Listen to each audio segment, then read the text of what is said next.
Welcome back, guys. So today we are going to see another interesting problem from LeetCode: maximum XOR of two numbers in an array. So let's start.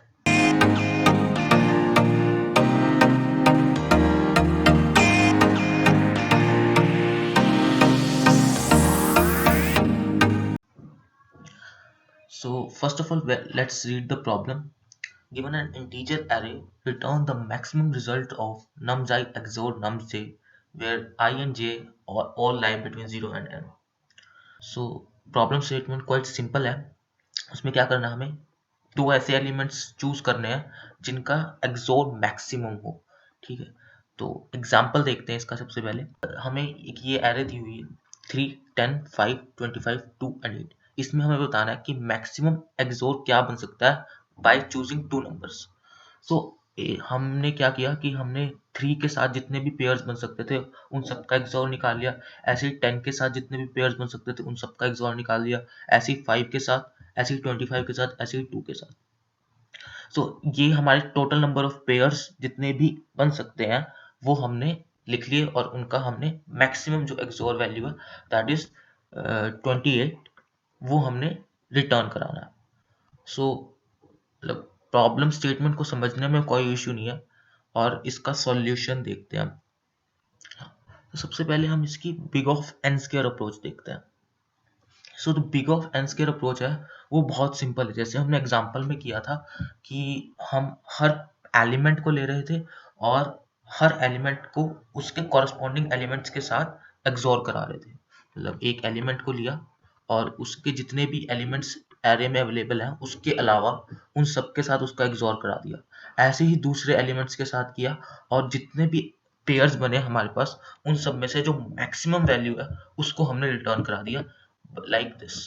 तो ये हमने maximum return कराया. तो basically ये big of N square होगा क्योंकि हमने दो फॉर लूप्स लगाए और हमारा सॉल्यूशन है. बट क्या इससे बेटर भी अप्रोच है? यस गाइस, इससे बेटर भी अप्रोच है, that is big of an approach. ठीक है, तो उसमें क्या है कि हमें ट्राई यूज करना पड़ेगा. So the big of N solution है इसका और वो है ट्राई डाटा स्ट्रक्चर को यूज करके. तो ट्राई डाटा स्ट्रक्चर है क्या? बेसिकली ट्राई डाटा स्ट्रक्चर एक रिट्रीवल इंफॉर्मेशन डाटा स्ट्रक्चर है और इससे स्ट्रिंग की प्रॉब्लम्स काफी इजीली सॉल्व हो सकती हैं. मींस जो स्ट्रिंग की प्रॉब्लम्स हैं उनके लिए बेसिकली यूज होता है, लाइक ऑटो कंप्लीट्स वगैरह के लिए ये ट्राई डाटा स्ट्रक्चर यूज किया जाता है and it is a very useful data structure in auto completion and the string problems. तो इसी डाटा स्ट्रक्चर को हम यूज करेंगे इस प्रॉब्लम को सॉल्व करने के लिए. ठीक है, तो सबसे पहले तो ये डाटा स्ट्रक्चर कोई ना टफ नहीं है, बिल्कुल आसानी से हम इसको समझ सकते हैं. तो अगर ये तुम्हें लग रहा है कि डाटा स्ट्रक्चर टफ है तो ये बात अपने दिमाग से निकालो. ठीक है, तो सबसे पहले एक्सोर ऑपरेशन देखते हैं. एक्सोर ऑपरेशन होता क्या है? एक्सोर ऑपरेशन कहता है कि अगर हमारे पास दो सेम बिट्स हैं तो उनका आंसर हमेशा 0 होगा. But if we have two different bits तो उनका एक्सोर हमारे पास 1 होगा. और हमें क्या करना है कि जो ये नंबर दिया हुआ है हमें इसको एक ऐसे नंबर के साथ एक्सोर कराना है ताकि जो आंसर हो हमारा मैक्स हो जाए. ठीक है, तो हमें क्या चाहिए कि मतलब अगर हमारे पास ये 0 है, ठीक है, तो मेरे को यहाँ पे एक 1 होना चाहिए ताकि 0 एक्सोर 1 1 हो जाए. ठीक है, ऐसे ही यहाँ पे भी 0 है तो यहाँ पे भी 1 होना चाहिए, अगली बिट भी 1 होनी चाहिए. बट अगली बिट क्या है? यहाँ पे 0 है, यहाँ पे 1 है तो यहाँ पे 0 होनी चाहिए तभी वो 1 बनेगा ना, कॉरस्पॉन्डिंग मैक्स. और यहाँ पे भी 1. तो जो आइडियल एक्सोर वैल्यू होगी हमारी 3 के साथ वो ये आनी चाहिए मैक्स करके. ठीक है, तो ये नंबर बनाने के लिए हमें बेसिक कंडीशन तो समझ आ गई ना कि अगर हमारे पास बिट्स अवेलेबल है एक नंबर की तो हमें एक ऐसा नंबर चाहिए जिसकी बिट्स उसके बिल्कुल अपोजिट हो ताकि हम एक मैक्स नंबर जनरेट कर सकें. ठीक है, बट ये सिचुएशन हमेशा तो एग्जिस्ट करेगी नहीं. तो हमें कुछ ऐसा तरीका निकालना पड़ेगा जिससे कि हम ये चेक कर लें कि इस पोजीशन पे हमारे पास जितने भी नंबर्स अवेलेबल हैं वहां पर कोई ऐसे बिट है जो उनसी बिट हमें चाहिए. अगर नहीं है तो हमें उसी पाथ को फॉलो करना पड़ेगा. बट अगर कोई है तो हम उस पाथ पे जाएंगे ना जिसपे हमारे को मैक्सिमम वैल्यू मिल रही है. तो यही चीज हम डिसाइड करेंगे यूजिंग ट्राई. सबसे पहले हम क्या करेंगे, ट्राई में इन सभी वैल्यूज को इंसर्ट करा देंगे। तो ट्राई में इंसर्शन कैसे होती है, जैसे 3 को ही मुझे इंसर्ट कराना है, तो ये मेरी ट्राई नोड होगी, ठीक है। तो इसमें मैंने यहाँ पे 0 आया, अब मेरे पास इसके 2 चाइल्ड, तो जी ये ट्राई नोड का स्ट्रक्चर गिवन है, ये स्ट्रक्चर ऐसे बनेगा, और इसमें जो 2 चाइल्ड है वो क्या डिनोट करता है, जो चाइल्ड 0 है वो 0 बिट को डिनोट करता है, और जो चाइल्ड 1 है वो 1 बिट को डिनोट करता है, कि मतलब कि इस नोड पे 0 बिट का नंबर आया था और उस नोड पे 1 बिट का नंबर आया था। तो अब मेरे को 3 को इंसर्ट कराना है, तो बेसिकली यहाँ पे ये नहीं होगा। अगर हमारे पास इनिशियली हमारे पास ऐसे है, तो मेरे को इनिशियल पहली बिट 0 की क्या है, 0 है, 3 की क्या है, पहली बिट 0 है, तो हम यहाँ पे एक बिट इंसर्ट करा दी, हमारी एक नोड बन गई, ठीक है। अब फिर हमारे पास 0 आया, तो हमने फिर 0 को इंसर्ट करा दिया, फिर हमारे पास 0 आया, फिर हमने 0 को इंसर्ट करा दिया, फिर हमारे पास 1 आया, तो अब इसका राइट चाइल्ड 1 बनेगा, क्योंकि लेफ्ट चाइल्ड में हम हमेशा 0 रखते हैं, तो और फिर हमारे पास 1 आया, तो हमने 1 के चाइल्ड को इंक्रीमेंट कर दिया, ठीक है, 1 की एक और नोड बना दी। तो ऐसे हमारा ये तो 3 के लिए होगा, बट मान लो अगर हमें 10 इंसर्ट करना हो, तो 10 कैसे इंसर्ट होगा, तो 10 की पहली नोड 0 है, तो हम इसी पाथ को फॉलो कर लेंगे। जो पहली बिट थी 10 की वो 0 थी, तो हमारे पास वो पहले ही बनी हुई थी, तो हम इसी पाथ को फॉलो कर लेंगे। बट जो दूसरी बिट है वो 1 है, बट इस टाइम पे जो 0 की सिर्फ 0th चाइल्ड को हमने इनिशियलाइज किया हुआ, 1 चाइल्ड एग्जिस्ट नहीं करता, तो हम इसमें 1 को एग्जिस्ट करेंगे, 1 बनाएंगे दोबारा से। तो यहाँ पे हमने इसको 1 बना लिया, अब यहाँ पे फिर 0th चाइल्ड आ गया, तो अब हम इसका 0th चाइल्ड बना लेंगे, फिर हमारे पास 1 आ गया, तो हमने इसका 1th चाइल्ड बना लिया, फिर हमारे पास 0 आ गया, तो हमने इसका 0th चाइल्ड बना लिया, तो ऐसे 10 भी इंसर्ट हो गया। तो ऐसे करके हमें सारे नोड्स को इंसर्ट करा लेना है इस ट्राई नोड के अंदर। जब हमने इन सबको इंसर्ट करा लिया, तो अब हमारे पास क्या बचा, तो हमें क्या करना है कि हर नोड को चेक करना है कि भाई मेरे को, अब जैसे मेरे पास ये सारे इंसर्टेड थे एक ट्राई नोड में, तो मैंने मतलब बेसिकली हम इसको 32 बिट्स का बनाएंगे, ऐसे स्ट्रक्चर बनाएंगे 32 बिट्स का। अब देखो यार, जैसे अब मेरे पास एक ट्राई नोड पूरा ट्राई कंस्ट्रक्टेड हो चुका है of all the numbers given in the array. अब मुझे देखना है कि भाई इस 3 के साथ मुझे कोई एक ऐसा नंबर दे दे जो मैक्सिमम एक्सोर प्रोवाइड कर रहा हो। तो मैं जाऊंगा, मैं ट्राई को देखता हूँ कि भाई मेरे पास 3 है, ठीक है। अब मैं 3 की पहली बिट देखता हूँ कि ये है 0, ठीक है। तो अगर मुझे क्या चाहिए, इसके कॉरस्पॉन्डिंग 1 बिट चाहिए, ठीक है ना, तो मुझे इसके कॉरस्पॉन्डिंग 1 बिट चाहिए। अगर मेरे ट्राई में 1 बिट एग्जिस्ट करती है, तो मैं 1 बिट की तरफ मूव कर जाऊंगा। लेट्स से इसमें 1 बिट एग्जिस्ट करती थी, तो मैं 1 बिट की तरफ एग्जिस्ट मूव कर जाऊंगा।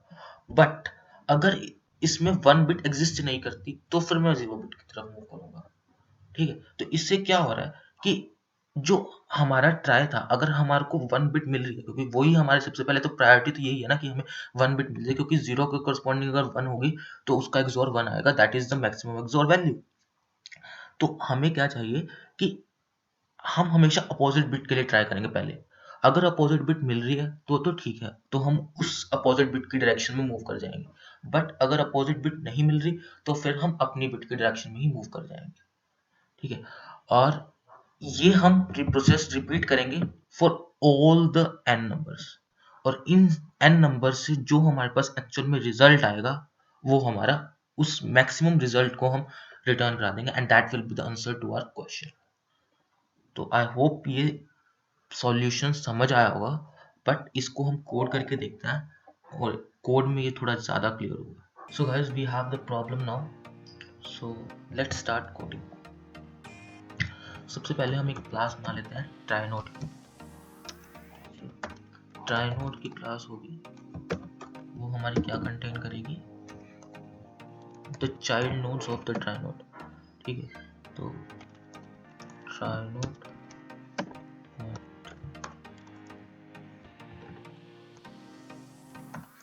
चाइल्ड, ओके, और एक इसका कंस्ट्रक्टर बना लेते हैं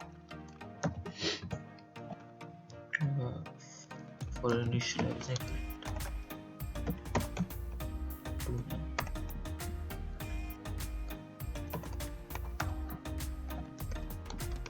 ये तो हमारी ट्राइनोड की क्लास होगी। अब हमें एक ऐसा फंक्शन चाहिए जो कि हमारे ट्राइनोड की वैल्यू इंसर्ट कर सके। तो हमने एक इंसर्ट फंक्शन बना लिया ट्राइनोड के लिए।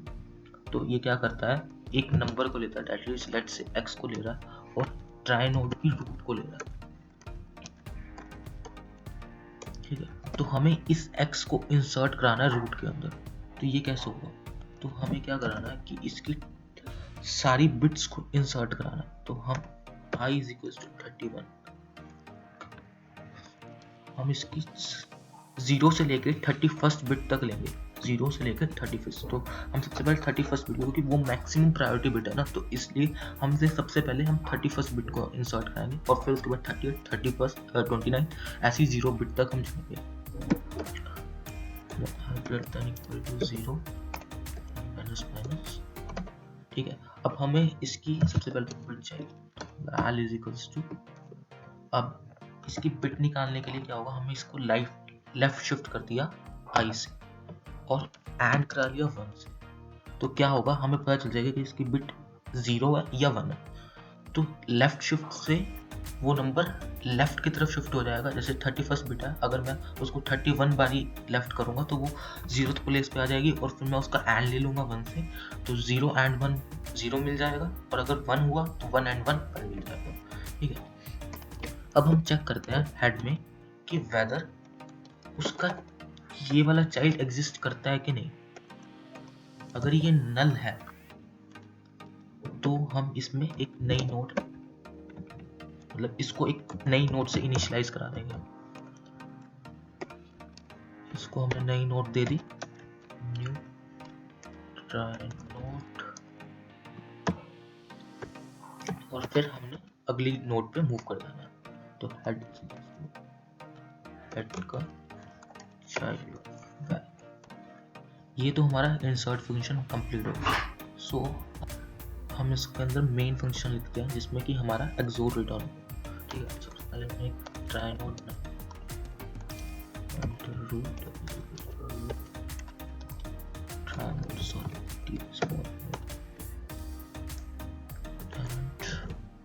ठीक है, तो अब हमें एक एक करके ये सारे वैल्यूज उसके अंदर इंसर्ट करानी है। तो for int i is equals to 0 i less than size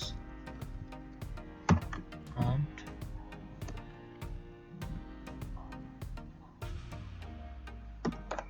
I plus insert nums of I comma and the। ठीक है, अब हमारे सारे जो वैल्यू एरे की वो ट्राई नोड में इंसर्ट होगी। अब हमें क्या करना है कि हमें मैक्सिमम निकालना है।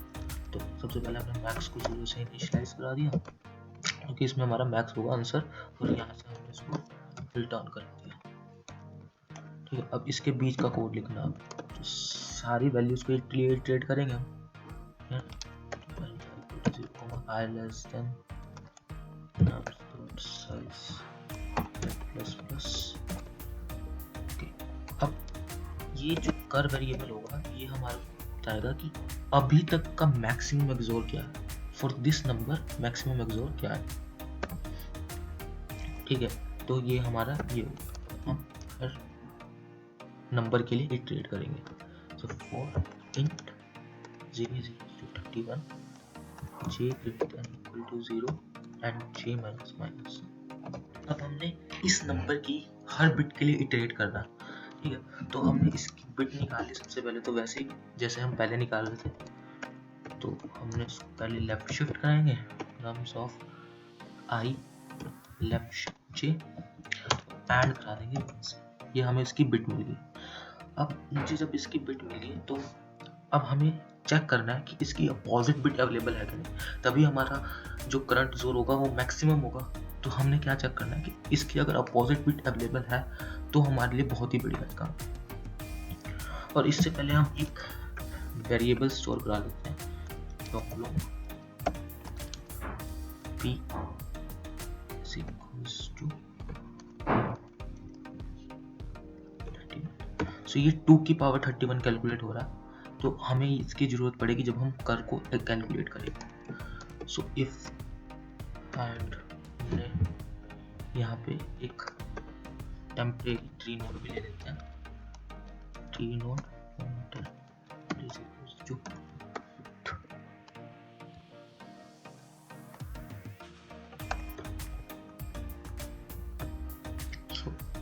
हमें देखना है कि अगर हेड का child of not well, so not well क्या है, अपोजिट हो जाएगा ना, 0 है तो 1 हो जाएगा, 1 होगा तो 0 हो जाएगा। अगर ये नॉट इक्वल टू नल है तो हमें इसी की डायरेक्शन में मूव करना है। That is equals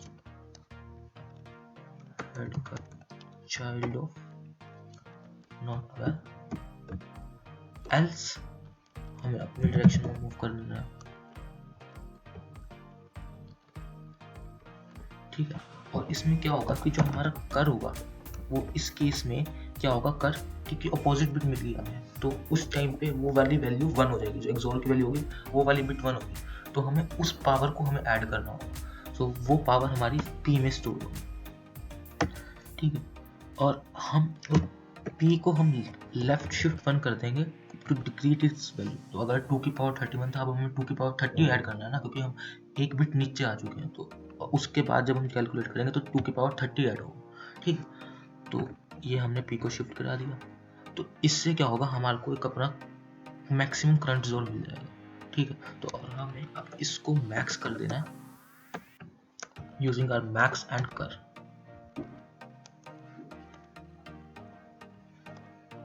so return हम मैक्स करवा ही दिया, तो आई थिंक कोड हमने लिख दिया, रन करके देखते हैं इसे।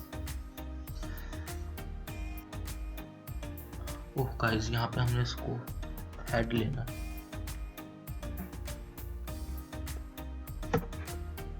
एंड गाइस इसमें हमें एक और चेंज करना है, हमें 1 को टाइपकास्ट करना है लॉन्ग लॉन्ग में, ताकि 2 की पावर 31 इसमें स्टोर हो जाए। So let's run the code. या सो कोड चल गया है। सो अब इसको एक बार सबमिट करके देखते हैं।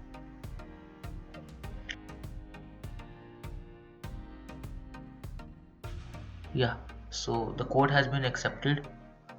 आई होप तुम्हें ये सॉल्यूशन समझ आया होगा, और अगर तुम्हारा कोई भी डाउट है तो कमेंट कर देना, मैं डेफिनेटली उसको सॉल्व करूँगा। And if you like the video, do press the like button, also share the video and subscribe the channel. Thank you for watching the video guys.